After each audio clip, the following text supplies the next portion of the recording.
American dance. So this exercise that we can do is we can prepare to do any step like a forward walk in Rumba, and we will elevate to the ball of our standing foot. So I will go to the ball of my right foot, and once I go to the ball, then I will start to push. That has a different feeling, and you can see that I finish.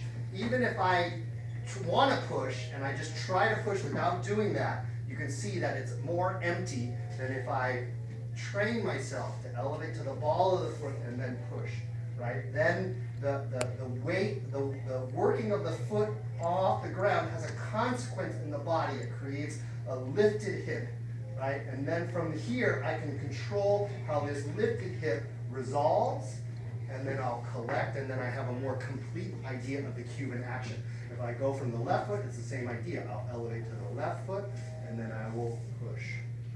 And then I will resolve, I'll elevate to the right foot and push. And I resolve, and I elevate to the left foot and push. Okay, so that is how we can, that feeling in the feet is very foreign if you've never done it before. It's very exaggerated, and you can say, someone can say, push off your standing foot 1,000,000 times, and until you actually do it that way, you won't understand what they're saying. Okay, so then we talked about how we dance rock steps and avoid the drifting that often happens in the chassé of the cha-cha, where we rush and we don't get. So the way we do that is we dance our twist, we do our back 2 and 3, and then this twisting action we emphasize. And 4 and 1 and 2, 3, yen, 4 and 1 and 2, 3. If I emphasize this, what happens is I identify that my new standing leg is my left foot. Now I can push 4 and 1. I go here, I go back, I identify my right leg as the new standing leg, and then I can push. If I'm lazy about that, I start to drift. Right? And then when I'm drifting, I'm rushing, and the dance just doesn't look like the dance. Okay? Then we talked about lock steps, so we're going to go back, lock. When we go forward, we need to get weight onto that back foot and then push. Yes?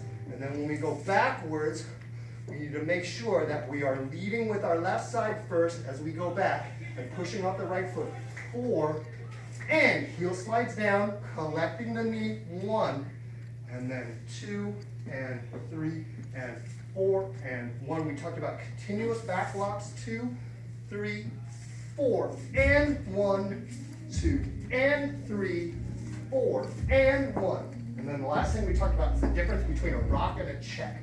So a forward rock looks like this. We twist and push, and then we do our 4 and 1. A check is an early resolve. We move our body early and then we hold it. Okay? So we go check, then we hold it. 3, 4, and 1. If we forward check with our right foot, it looks like this. We check and we hold it. 3, 4, and 1. If we do a back action, back check looks like this.